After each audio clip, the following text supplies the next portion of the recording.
안녕하세요. 오늘 여기는 USC에서 최춘원 박사님하고 오늘 미국 부동산에 대해서 몇 가지 이야기를 해보도록 하겠습니다. USC는 한국에도 많이 알려져 있죠. LA에서 명문, 공부 잘하는 학생들이 들어와서 공부하는 곳으로서 캘리포니아에서 최고 살인 명문이죠. 우리 최춘원 박사도 여기 USC 나왔죠. 로스쿨 나왔죠.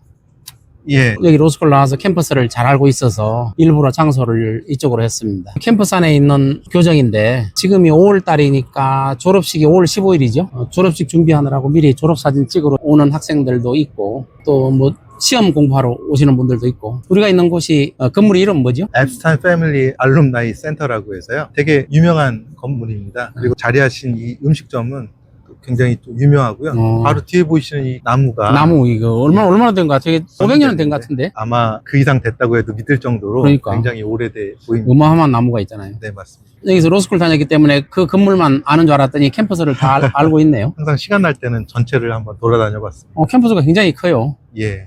여기가 한국에서는 남가주 대학이라고 알려져 있죠. 남가주 대학으로 알려져 있는데 굉장히 UCLA하고 두 개가 LA 근처에서는 가장 유명한 대학이죠. 실제로도 둘이 한국의 연고전 같은. 맞아. UCLA, USC 해가지고 주기적으로 운동 시합도 하죠. 예, 예. 한국의 연고전 같은 그런 시합을 하죠. 근데 아까 뭐 입구 들어오면서 보니까 신분증을 검사하더라고요. 아직까지 그런 것 같습니다. 전에는 이런 게 없었는데 이게 몇 달 전에 여기서 친팔레스타인 시위가 있었거든요. 아마 그것 때문에 들어오는 사람들의 신분을 확인한 것 같아요. 신분증 확인하고 캠퍼스. 그전에는 없던 현상이죠. 예, 저도 이제 1년 전에 졸업을 했는데요. 졸업하는 그 무렵에 그 말씀하신 시위가 시작이 됐었거든요. 졸업 전까지는 상당히 편하게 다녔다가 졸업 무렵에 항상 출입구에서 아이디 제시하고 그랬던 기억이 납니다. 중동 전쟁 때문에 시위가 굉장히 격화됐었죠. 맞습니다. 오늘은 뭐 USC에 왔으니까 캠퍼스 구경도 잘했고, 네. 그다음에 미국 주택 시장 또 미국에 실제 일을 하고 있잖아요. 주택 시장에 대해서 우리가 이야기해 보려고 합니다. 한국의 강남 같은 데는 아파트 값이 너무 비싸잖아요. 그렇죠. 30평이 거의 40억? 예, 그 이상도 가고요. 뭐 50억 또 100억 간다는 말도 있죠. 어마어마하게 비싸잖아요. 예. 30평이. 근데 미국의 주택은 30평 하면 아주 서민들이 사는 데죠. 단독주택이. 평수가 굉장히 작죠. 그렇죠. 보통 뭐 60평, 70평 돼야 그냥 일반적인 중산층이 사는 단독주택을 볼 수 있잖아요. 맞습니다. 그리고 여기는 이제 단독주택도 선호하고 아파트는 선호하지 않잖아요. 그 콘도죠. 한국에 말하는 아파트가 여기서 콘도인데 콘도는 별로 선호하지 않는 거죠. 이전에는 전형적으로 이제 그래 왔던 추세인데요. 최근에는 좀 달라졌습니다. 워낙 집 가격이 급등하다 보니 싱글하우스보다는 콘도 또는 한국의 아파트죠. 예, 콘도가. 타운하우스 이런 타운하우스. 것들이 각광을 받고 있습니다. 왜냐하면 상대적으로 같은 수준의 싱글하우스보다 20% 정도 저렴하기 때문에 그렇게 선호도가 조금씩 바뀌고 있는 추세긴 합니다. 그리고 최근에 전형적인 이제 콘도 아파트의 이미지는 한국에서 생각하는 것과 외국에서 생각하는 거랑 많이 틀리거든요. 다르죠. 주로 못 사는 사람들이 콘도에 살았다라면 그렇죠. 옛날에 그랬죠. 예, 여기는 캘리포니아 LA잖아요.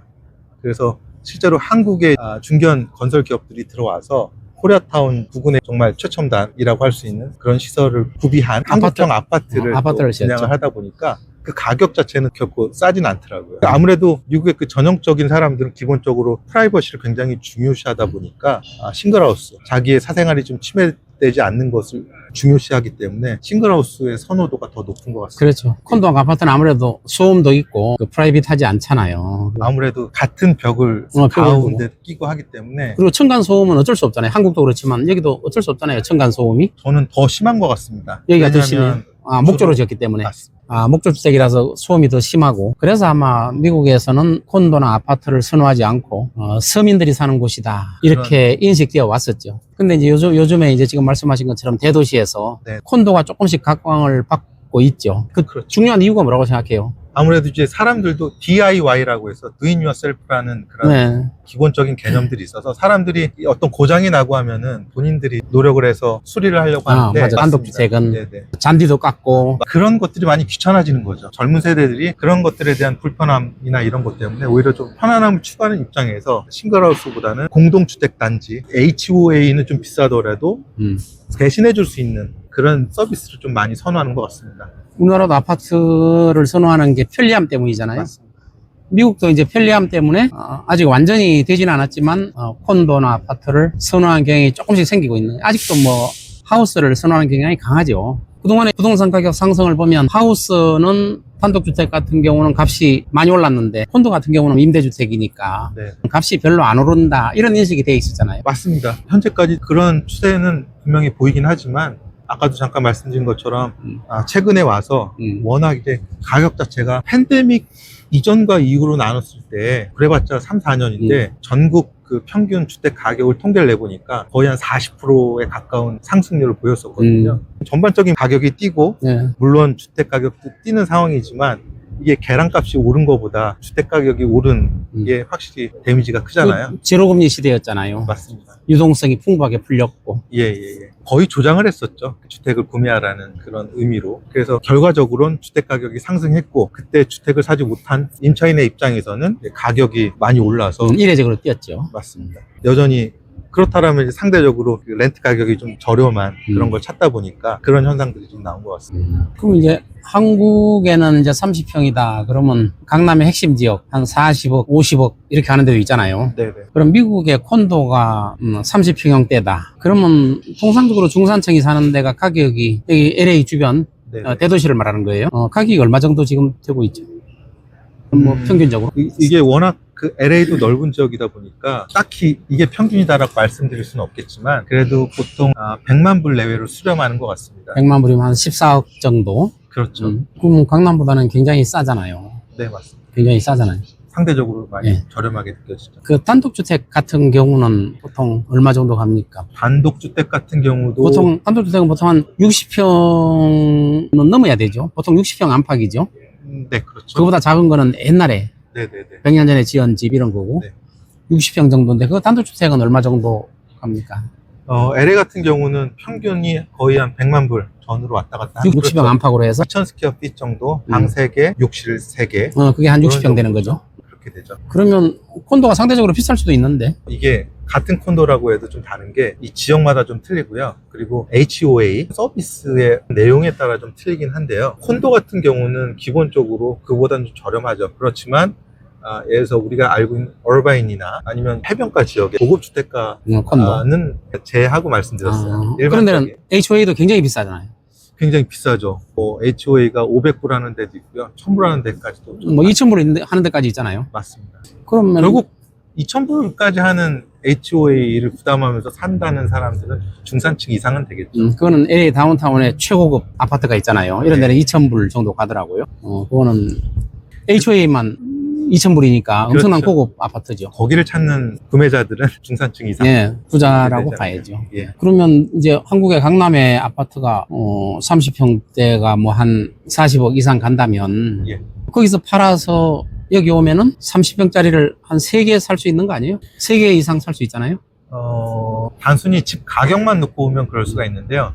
저는 생각할 때 2개 정도는 살 수 있지 않을까. 예를 들어서 이번 영상에서 제가 말씀드리는 원달러는 1,420원으로 가정했을 때 방금 말씀하신 그 40억이라는 금액이 280만 불이거든요. 그렇죠. 그러면 140만 불씩으로 봤을 때 40억으로 강남의 아파트 한 채를 살 수 있다면 40억으로 140만 불짜리 싱글하우스 2채를 살 수 있다라고 2채를 살 수 있겠죠. 저는 그렇게 보고 있습니다. 비교적 중산층이 살 수 있는 좋은 지역을 말하는 거죠, 그것도. 예, 맞습니다. 너무 범위가 커서요. 해변가 맞아요. 지역은 400만, 500만 불짜리도 너무 흔하고요. 그리고 LA 그 다운타운 내에 있으면 100만 불 이하로도 살 수 있습니다. 그렇죠. 예, 그렇지만 뭐 LA라는 게 너무 넓고 맞습니다. 캘리포니아만 해도 뭐 우리나라의 뭐 2배? 한반도를 합쳐놓은 것보다 더 넓고요. 더 넓죠. 그 인구 수만 해도 4천만 명이 넘으니까요. 4천만 명이 넘고 경제 규모만 해도 캘리포니아가 만일에 독립된 국가라고 하면 명목 GDP가 세계 4위로 올라섰어요. 일본을 앞섰어요. 일본을. 예, 예. 만일에 캘리포니아가 독립해서 하나의 국가가 된다면 네. 명목 GDP가 세계 4위 되기 때문에 일본을 이기는 거죠. 맞습니다. 캘리포니아 하나만 가지고. 그 정도로 이 경제 규모가 크기 때문에 캘리포니아로 이주하려고 하는 사람들이 전 세계에서 많이 있잖아요. 아니면 미국 전체로. 뭐 잘 아시겠지만 기후가 너무 좋고요. 기후도 좋고. 그리고 또 다인종이 살고 있어서 이민족이 많죠. 맞습니다. 그래서 서로의 권리나 이런 부분들에 대한 보장이 타주에 비하면 월등히 높은 것 같습니다. 그렇죠. 이민족끼리 서로 돕고 사는 것도 있고 백인들이 그렇게 기득권을 많이 주장하지 못하는 그것 때문에 캘리포니아 같은 경우는 백인들이 좀 불만을 나타내는 경우도 있죠. 맞습니다. 근데 뭐 이민자의 입장에서는 여전히 각자의 어떤 인권을 주장할 수 있는 그렇죠. 뭐 거의 최적의 조건이다 보니까 그러니까 어떤 나라에서 오더라도 자유로운 경쟁이 보장되고 어떤 진입 장벽이 없다는 거죠. 그래서 네. 캘리포니아가 그런 점에서 장점이죠. 열심히만 하면 내가 여기서 부를 이룰 수도 있고 여기는 사업하기가 굉장히 좋은 환경 아니에요. 세금 면이나 이런 면에서 기업들한테 굉장히 좋은 혜택을 주잖아요. 물론 좋은 혜택 주는데 다른 주가 더 많이 있죠. 아무래도 뭐 법인세 감면이나 이런 혜택들도 많이 있고요. 전체적으로 한국에 비하자면 미국 전체가 저는 좋다고 보는데 좋죠. 저도 좀 놀랐던 게 있습니다. 제가 여기 와서 회사를 다니는데 분명히 달력에는 빨간 날이에요. 그래서 그날 저는 출근을 안 했었거든요. 근데 1시간 지나니까 연락이 와서 왜 출근을 안 했냐고 하더라고요. 알고 봤더니 그 회사에서는 1년에 2번 쉬었었어요. 아, 크리스마스 날 쉬고 음. 독립기념일 날 쉬고 그런 부분이 있어서 노동자들한테는 사실은 어떻게 보면 불합리한 거고 기업인들의 입장에서는 이 고용과 해고가 너무 쉽기 때문에 너무 쉽죠. 예. 고용과 해고가 자유롭다고 봐야죠. 그렇죠. 근데 기업에 노조가 있을 텐데 노조에서 크게 시비를 안 거는 모양이에요. 해고를 맘대로 해도. 여기는 뭐 이유 없이 해고할 수 있잖아요. 우리 회사 경영이 어렵다. 그러면 해고할 수 있잖아요. 그것도 이제 이유가 되는 거죠. 경영이 어렵다. 네네. 근데 우리나라는 해고가 쉽지 않잖아요. 그렇죠. 한국에 비하면 너무 자유로워 보이긴 하지만 엄청 자유롭다. 한국도 원래는 이랬었던 거였죠. 근데 그게 계속 좀 바뀌고 지금 노조가 이제 힘이 세져가지고 우리나라도 노조 힘이 센 유럽처럼 돼 있죠. 맞습니다. 그래서 미국은 기업하기가 굉장히 좋은 환경이죠. 그런 것 같습니다. 그래서 아마 전 세계에서 이민 오고 특히 캘리포니아로 많이 오는 것 같아요. 지금이야 트럼프 정부 이후에 많이 줄어들었지만 그 불법 이민자들이 또 많이 서운한 곳 중에 하나였었고 단속이 또 최근에는 많이 없었는데 그런 면에서도 장점이 있었지만 좀 최근에 좀 달라진 경향을 보이고 있습니다.